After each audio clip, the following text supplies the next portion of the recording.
Hello everybody and welcome to Weston People. I'm here today with Astrix. Hello. Hello Astrix. How are you? Good to see you. Now, Astrix is a very sort of unusual first name. Is it a name that is actually your name, or have you had it for a little while? No, it's definitely not. It's a nickname that I've carried through from school into the tattoo business. It's more like a show name. Fantastic. And how did it come about? It came about from school. My initials on my books were Gaul. Okay. So someone in their infinite wisdom put Astrix above them. And it's just stuck. As they do at school? As they do at school. As in the cartoon sketch Asterix? Exactly, yeah. Right, okay. Now, tattooing has and always will be a very interesting subject. The British have a real love for tattooing. Do you know anything about the history of tattooing? Well, they found like cavemen that have markings of tattoos on. So it obviously goes way back in time. Sure. Also in ancient Egypt, they found mummies that have tattoos on. Yeah. And also the ancient Britons used to tattoo. That's amazing. I suppose so they could actually assemble which tribe they belong to and yeah, they would have the markings on their face so that they knew which tribe was friends, which tribes were enemies.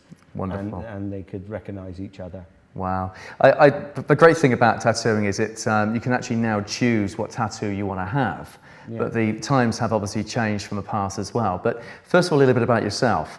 What was the first tattoo you had? First tattoo I had was when I was in the army, and I went into a tattoo studio, and then it used to be just pictures on the wall. You had no choice, you had to choose something. Sure. And I chose an Indian. Instead of having the face, it had a skull on it. Okay. I was young and I was in the army, so absolutely, it was your choice. It was my, yes. Absolutely, that's brilliant. Well, the first one I ever got, a friend from a long time ago chose for me, but luckily I still like that tattoo to this day, which is always a good thing, because it's with you quite some time. Yeah, I still like my tattoo now. It's sentimental, really. Absolutely, yeah, that's wonderful. And whereabouts was it? Where did you get it? I got it on my top of my arm here, which is about the easiest place to be tattooed on. Sure. The least painful, so that's where I went for. Right, and how old were you? I was 18. Okay. A reason for that? I wanted it before. Yeah. But it is the law that you must be 18. Sure. Even though I thought I could bring my parents in and they could say yes, I was turned away. Yeah. It is the strict law, you must be 18 to get tattooed. The letter of the law. Yeah. It's unusual, isn't it? Because we don't look at tattooing as something which would have a law or an age category, or you have to be over a certain age limit to have one. Sure. Alcohol, cigarettes, things like this, you understand there's an age, but tattooing, well, probably myself included until now, I didn't realise that. Right, yeah. Tattooing, you got into it as a hobby, or you just liked the tattooing? No, I came out of the army. And I went and did, I used to like my art. Sure. So I thought, well, what can I do with art? Yeah. I got speaking to a local tattoo artist. And he wanted to see some of my drawings. And from there, he said, well, would you like to do an apprenticeship? Sure. My apprenticeship was 5 years of wow. A long slog. Quite some time. Yeah. And do you enjoy what you do now? Oh, I absolutely love it. It's not a job, it's a way of life. Yeah. It really is. You know, even when you come home from the studio, you're in drawing for the next day. So sure. It just doesn't stop. So you go to work. Do you have tattoos in mind for people? Do you see some people and think, well, I tell you what, that would look fantastic on you? Or do you normally go by what they tell you? Yes, you've got to take their ideas. Sure. I will say to them, if I think their ideas are rubbish, I will actually tell them and be blunt about it. Absolutely. But you try and work with them and get a happy medium, and they normally trust you. Yes, yes. And it is a big thing of trust. Well, I did. Yes. You did mine. Yes, it looks fantastic. That's it. Advice is always a good thing as well, especially if you're in that trade. You've been in it as long as you have been. You're very, very good at what you do as well. And we've seen that on many, many different people. Famous people, people who you associate with, not only from this country, but people who are very well known and renowned, obviously, for tattooing as well. Can't go into names, obviously, but you have information, advice for people which is valuable. For example, some people like to put the date of birth of a child on their arm, etc. Yes. But you would say to somebody, well, I wouldn't do that because... Sometimes it can look like a memorial tattoo rather than a date of birth. Yeah.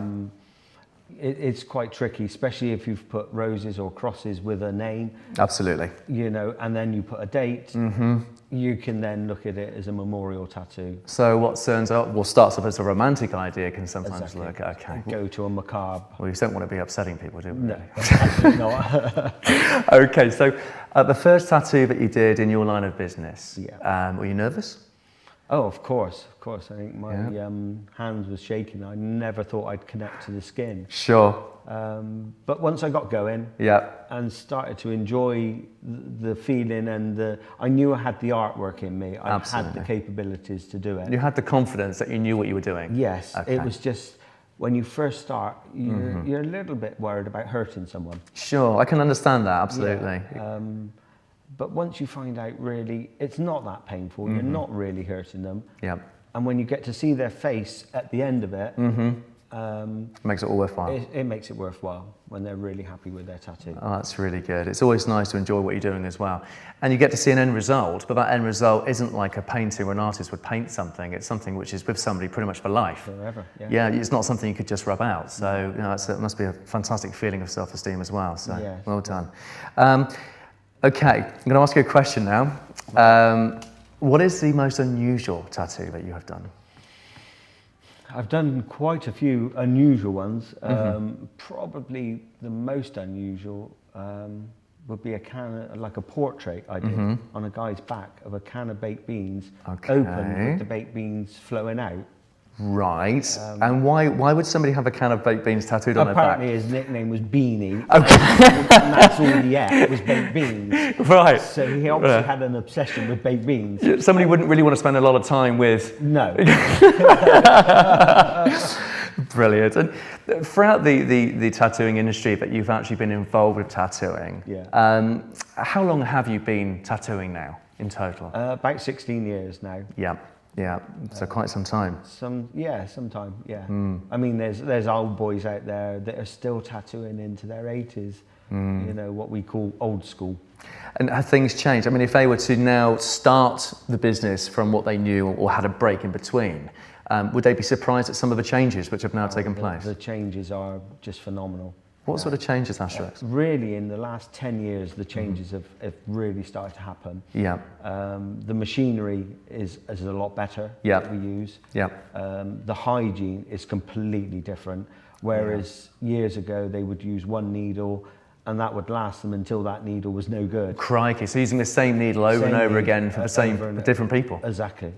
Right. Which there was not the recognised, viruses about. Sure. The knowledge wasn't there. Yeah. Whereas nowadays, everything is disposable. The needles are brand new, all the tubes and tips are new. Yeah. So the ink pots, everything is done to a hospital standard. So the equipment's changed as well? Yes. A lot of people now say that when they get tattoos recently, compared to when they had one done a long time ago, not that it's a shock factor of how the first one felt, but they're now saying that it is a lot less pain. You know, it's a lot more painless, a lot less painful than they used to have. Yes, for definite, because of the new machines that are coming in now. Yeah. Also, the needles are so much better. Yeah.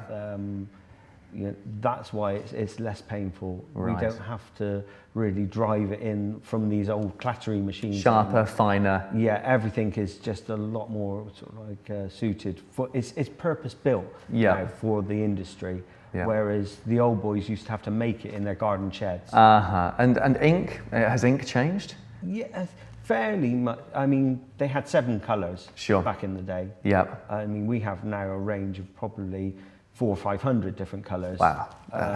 If you wanted to go that mad, there is so many different colours now. Yeah. I suppose choosing's different as well, Astrix, isn't it? It's because you know when you chose yours, you mentioned it was on a board. Yes, that's right. How does it work now?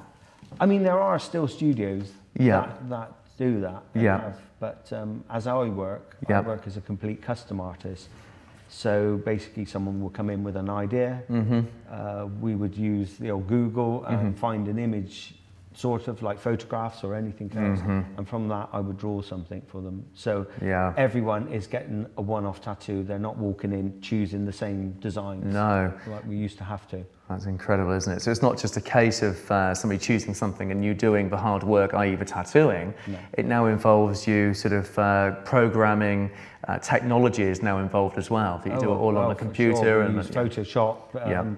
We mess around with images to make it darker, lighter, to give it a more dramatic feel to the tattoo. Sure. So yes, technology is a major part of tattooing now. Amazing. Even sepia, for an example, you can now get a sepia effect, whereas before it would be black or just white or just colour. Yes, exactly. You can now get a photograph sepia effect too. Exactly. And I also do like colour portraits now, whereas always portraits used to be in black and grey. Yes. To get the detail, but because we got the machinery that puts in the subtle colours, we can do colour portraits now. That's amazing. And of course, you work in Weston-super-Mare. Yes, I work at Custom Culture. Yeah, wonderful. And any sort of future plans? Any sort of tours? Oh, for definite. Because I do all the festivals, and I work backstage a lot at concerts. Sure. It gave me an idea to put a bus together. Okay, single bus or small mini bus? No, unfortunately, my wife has a double-decker bus parked on the drive. On the drive? Actually, on the drive. Right, right. I've not had any problems by the neighbours yet. No. But we're starting to put the banners on the bus and everything else. So it's yes, it's a big project. But it's going to be absolutely fantastic to do. Wonderful. Charity work involved? Yes, we're going to do some filming on the bus, and a guy called Dan Gold, who was in London Ink, is joining me. And we're going to go around the UK, visiting historical tattoo sites. Wonderful. As well as going to festivals, concerts. All on the double-decker bus? All on the double-decker bus. And rumour has it you're driving? And I'm driving. Okay. If you see this big white bus and tattoo signs on it, run. Right, not a problem. That's not an issue. You let me know where you are and I'll make sure I'm in an opposite direction. No, you're meant to be very good at driving it as well, so... It's taken a bit of practice, but it's getting there. And do you enjoy your festivals? Oh, the festivals are just fantastic. Yeah, and Dan, does he enjoy them? No. Dan doesn't enjoy them. He doesn't enjoy them? No, he thinks festivals are disgusting because you know, he hasn't got a hairdryer and things like that. Yeah. So chalk and cheese, really? Yeah, completely. But you play from each other, which is always, you know, a nice thing to have, a bit like the Morecambe and Wise kind of... Yes, exactly. I mean, the comedy that between Dan and wonderful. Is really got a good connection. That's wonderful. We have been sort of like Laurel and Hardy more than Morecambe and Wise. Yeah, definitely. Yeah, so quite... He's tall and thin and I'm... Oh no, that's wonderful news. And when does the tour begin? Well, we've got Strawberry Fields in 2 weeks' time. Yep. And that's going to be the start of the tour. Where's Strawberry Fields, Astrix? Strawberry Fields is up towards Donington. Right. In that region there. Okay. And it's a big, it's not like the rock festivals that we normally do. Sure. It's the first time we've been to this one. Yep. We've got a backstage area where we can tattoo the bands, the DJs, and so on, as well as the bus, which is then for filming and for the general public. So it's not only is it going to be interesting, but you know, there are sort of some big plans ahead. Oh gosh, yes. Wow, that's fantastic. Well, Astrix, thank you for coming in today. You know, I know that tattooing is something that not many people talk about, but many people have. Yes. So it's always interesting to see and hear things which I truly have never known before. So I think you're a very interesting person and very talented one at that. Thank you. Thank you for coming in. Lovely, thank you. Well, thank you very much, everybody, for watching. Tattooing, like I said before, it's something which isn't spoken about very often, but something that a lot of people have, including, like I said, the love from the British as well. Thank you for watching today, and I'll see you next week.